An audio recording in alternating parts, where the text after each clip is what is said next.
In a quiet American town surrounded by mountains stood Cedar Valley Hospital, where nurse Emma Walker reported for what she believed would be a normal 12-hour shift, but nothing about this day was ordinary as a massive storm warning swept across the region, and emergency calls began flooding in.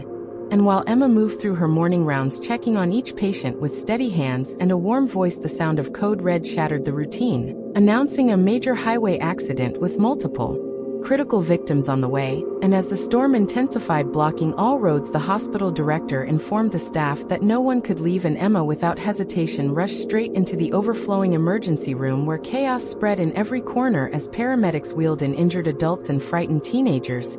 And every bed, every stretcher, every inch of space filled with blood-soaked clothing and desperate cries for help, and Emma moved faster than her body could keep up, holding pressure on wounds, guiding frightened patients, talking them through the pain, and keeping them conscious while alarms screamed in the background.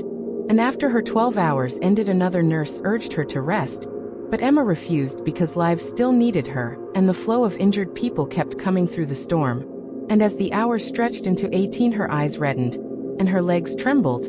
Yet she kept going, comforting an elderly woman who called her an angel, and even though exhaustion pulled at her, Emma stayed on her feet, driven by the promise she made to herself that she would not stop until every patient she could possibly save was safe. Welcome to US Brave Her, where every story sparks courage. Hit subscribe, join our brave community, and don't forget to like, comment, and share this video. Enjoy the story. The storm outside grew worse, and the emergency room lights flickered under the pressure of the raging wind as ambulance after ambulance arrived carrying more injured people, and Emma pushed through the exhaustion, moving from one patient to another with steady determination, even though her legs felt heavy and her back ached with every step. And despite the overwhelming chaos, she kept her voice calm, guiding each person, telling them they were safe now and she would not leave their side. And soon the hospital expanded the emergency zone into hallways using portable beds and makeshift stations, while Emma worked nonstop, helping doctors reset fractured bones, stabilizing patients with severe chest injuries, and comforting those who were terrified by the crash and by the storm. And as the hours passed into the night, her stomach growled with hunger, and she realized she had not eaten since morning. But she refused to stop because every second mattered, and a teenage girl with deep cuts along her arms shook with fear. So Emma held her hand and told her she was stronger than she believed, and the girl slowly calmed down, trusting Emma completely. And when a critical patient suddenly lost consciousness, Emma acted instantly, performing chest compressions with precision, refusing to give up until the man breathed again. And the room erupted in relief as the monitors picked up a heartbeat. And even though the staff around her started collapsing into chairs from fatigue, Emma kept moving, telling herself she could rest later, and that right now these people needed her more than she needed sleep. And by the time the clock showed she had reached nearly 26 hours awake, her eyes burned and her hands trembled. But she stayed focused because the night was far from over, and the storm showed no sign of slowing down. The clock pushed past the 30th hour, and the storm continued hammering the town, leaving the hospital isolated from the outside world. And Emma moved through the dimly lit hallways like a force of will, refusing to let her exhaustion win as new patients arrived, soaked, bruised, and terrified, because rescue teams had finally pushed through flooded roads and collapsed trees, bringing in people who had been trapped in their cars for hours. And Emma guided them into warm blankets, checking their vitals and reassuring them that they were safe now. And while she worked, she felt her vision blur for a moment, but she steadied herself, gripping the edge of a bed and pushing forward because there was still too much to do. And in one corner of the emergency wing, a young father cried as his daughter struggled to breathe after inhaling smoke from a vehicle fire. And Emma knelt beside the girl, holding an oxygen mask to her face, whispering gently that she was brave and strong. And the girl finally began to breathe steadily again, and the father hugged Emma with trembling gratitude. But she quickly moved to the next crisis, where an elderly man was slipping in and out of consciousness, and she kept talking to him, guiding him back each time, reminding him of his family waiting for him, and her voice anchored him to life. And even though every muscle in her body begged for rest, she refused to stop.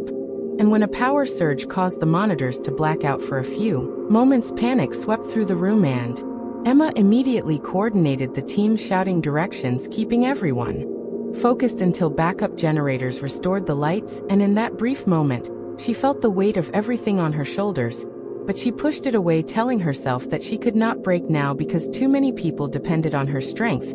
And as the storm finally showed signs of weakening, the hospital braced for the final wave of emergencies, believing that Emma somehow would still be standing ready to save whoever walked through the doors. As the storm slowly weakened, dawn approached, casting a faint gray light through the hospital windows, and Emma, who had now been awake for more than 36 hours, continued moving with a focus that seemed impossible for someone with no rest and no break. And just when the staff thought the worst was over, another wave of injured survivors arrived from a collapsed motel, where families had been trapped under heavy debris, and Emma rushed forward, guiding paramedics, helping lift stretchers and checking pulses as people covered in dust and bruises cried out in fear and confusion. And she spoke to each one with the same gentle certainty, telling them that they were safe now and she would take care of them.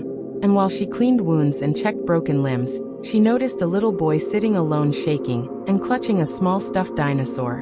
And when she knelt down and asked his name, he whispered that he had lost his mother in the collapse, so Emma wrapped him in a warm blanket, held his tiny hand, and assured him that they would find her. And she stayed with him until another nurse arrived to continue comforting him.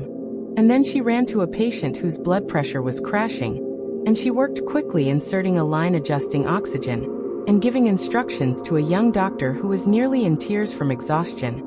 And Emma steadied him with a calm voice, reminding him that he was capable and needed, and he regained his focus, and together they stabilized the patient. And as she stepped back, Emma felt her legs nearly give out, but she gripped the counter and forced herself to keep moving, because she knew that this moment was bigger than her own fatigue. And when a group of firefighters entered carrying a woman who had been trapped under rubble for hours, Emma immediately recognized the boy's mother. And she fought through the haze in her mind, moving quickly, checking the woman's breathing and calling for imaging while reassuring the firefighters that they had done an incredible job.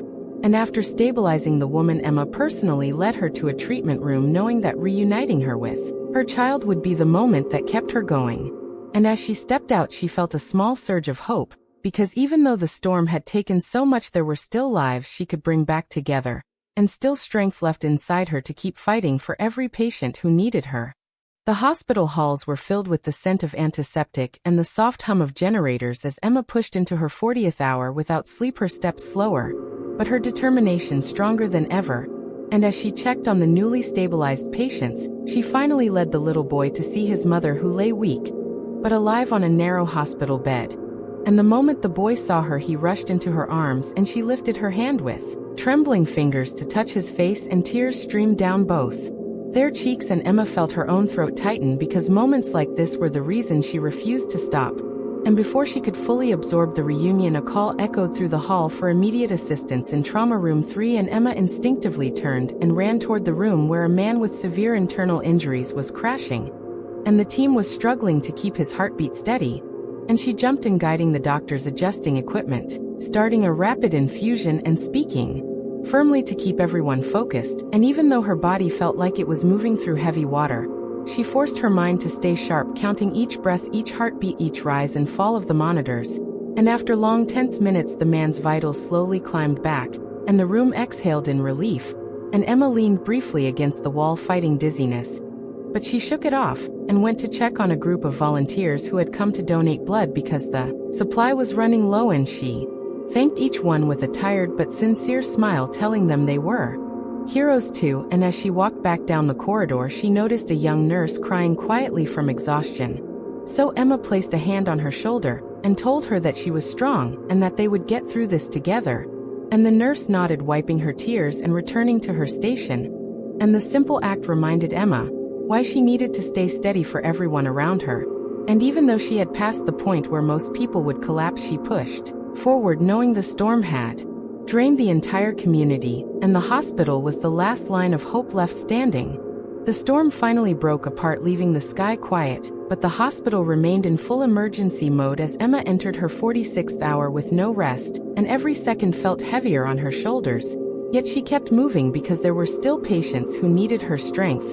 And when she stepped into the critical care unit, she was met with the sound of a ventilator alarm where an elderly woman was struggling to breathe, and Emma acted instantly, adjusting the mask, checking the oxygen flow, and guiding a young respiratory therapist who was shaking from nerves. And she spoke calmly, reminding him that he was doing everything right, and together they steadied the patient until her breathing leveled out. And as Emma turned, she was called toward a frantic man who had been searching for his injured wife for hours. And he grabbed her arm, pleading for help, so Emma gently assured him she would find her, and she walked him through the chaotic hall, checking chart after chart until they finally located the woman who had survived with minor injuries. And when the couple embraced, Emma felt a rush of warmth that pushed her forward, and she returned to the main ward where dozens of patients lay resting after long hours of fear and pain. And she moved quietly from bed to bed, adjusting blankets, checking wounds, whispering reassurance, and offering small moments of comfort to people who had been through more in one night than most face in a lifetime. And her body shook with exhaustion and her eyes felt heavy like weighted glass, but she kept reminding herself that every life in this room mattered, and every second she stayed awake counted. And when she glanced at the clock, realizing she had been awake for nearly 2 full days, she steadied herself against a cart, inhaled deeply, and stepped into another room where a new crisis waited, because there were still people holding on, and Emma refused to let go before they were safe.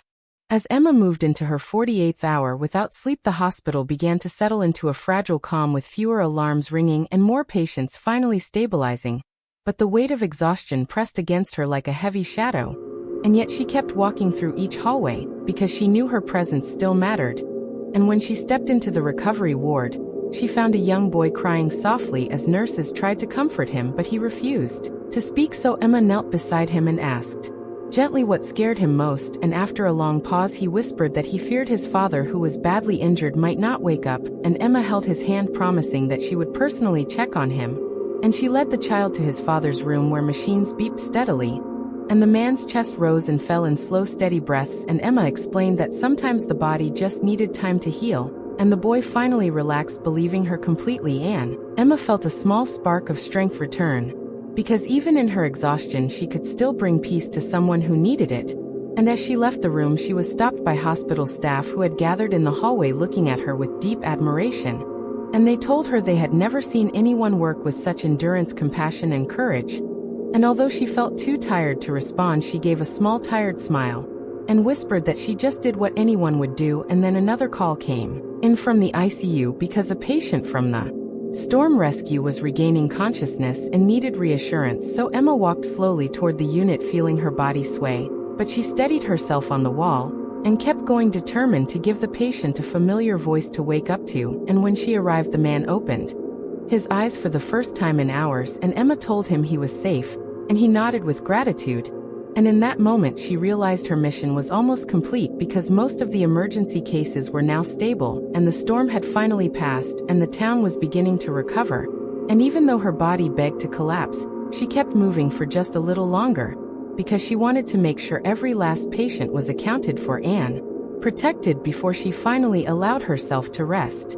The hospital finally reached a point where the chaos had faded into a quiet hum of healing and recovery, and Emma, who had now crossed more than 49 hours awake, continued moving through the corridors, making sure every patient was stable, every chart updated, and every frightened family member comforted.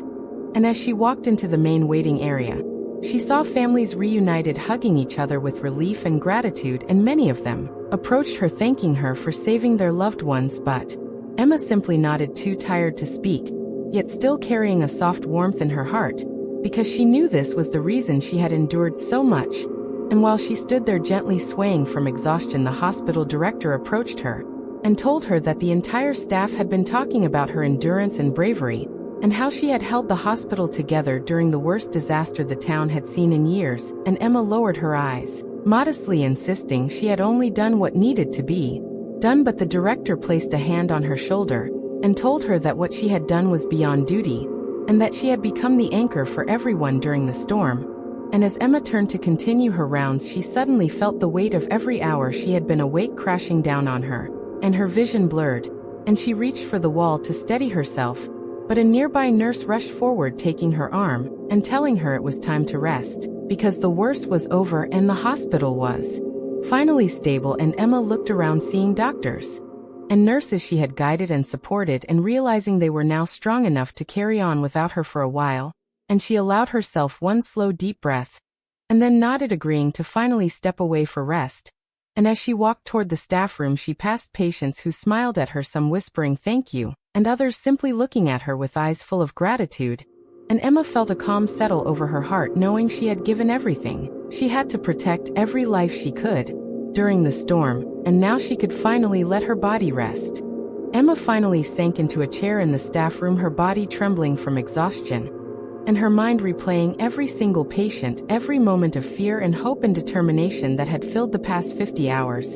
And she closed her eyes for just a moment, allowing herself to feel the weight of what she had accomplished. And when she opened them, she saw her fellow nurses and doctors quietly gathering around, bringing her water, blankets, and gentle smiles, and they all spoke in hushed tones praising her endurance, courage, and unyielding dedication. And although Emma felt too tired to respond fully, she managed a small nod because words were not needed. Everyone understood the sacrifice that had been made, and outside the storm had passed, sunlight filtering through clouds, casting warm golden rays across the town. And inside the hospital there was a sense of calm peace and relief as patients rested, family members reunited, and the staff finally exhaled from the long, relentless ordeal. And Emma sat in the quiet, knowing that she had been part of something far bigger than herself, that her actions had saved lives, comforted hearts, and inspired every single person who had witnessed her strength. And even as her eyelids grew heavier and the room swirled around her, she allowed herself to smile softly, because she had given everything she could, and the lives around her now reflected the difference she had made. And when she finally laid back against the chair, closing her eyes completely, she felt a deep calm settle into her bones, knowing that she had survived the storm and helped others survive too, and that her courage had left an unforgettable mark on everyone in Cedar Valley Hospital. As the sun rose higher over Cedar Valley town, the hospital slowly returned to normal, with patients resting peacefully. And Emma finally stood up from the chair that had cradled her weary body for the first time in nearly 52 hours. And she walked through the hallways, seeing the calm after the storm, families hugging each other, doctors and nurses exchanging relieved smiles, and the machines beeping steadily, marking lives that had been saved. And she thought about every person she had held, guided or reassured, every hand she had touched, every voice she had used to calm fear and pain. And even though her body ached and her eyes burned, she felt a deep sense of fulfillment, because she had given her all and she had survived. And when she stepped outside into the fresh morning air, inhaling deeply, she could feel the town slowly coming back to life, children laughing in yards, neighbors helping each other clear debris. And all around her the world felt fragile, yet strong, and Emma knew she had been a part of something bigger than herself, a night of chaos and fear that had been turned into hope and survival.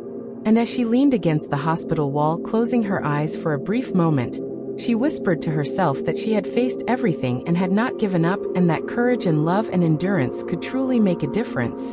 And with that thought, she finally allowed herself to walk toward her car, ready to rest, knowing that tomorrow would bring a new day, new challenges, and new lives to protect and heal. And in that quiet, victorious moment, Emma Walker smiled, because she had proven that even the longest night could end with hope and strength, and she had been the light guiding everyone through the darkness.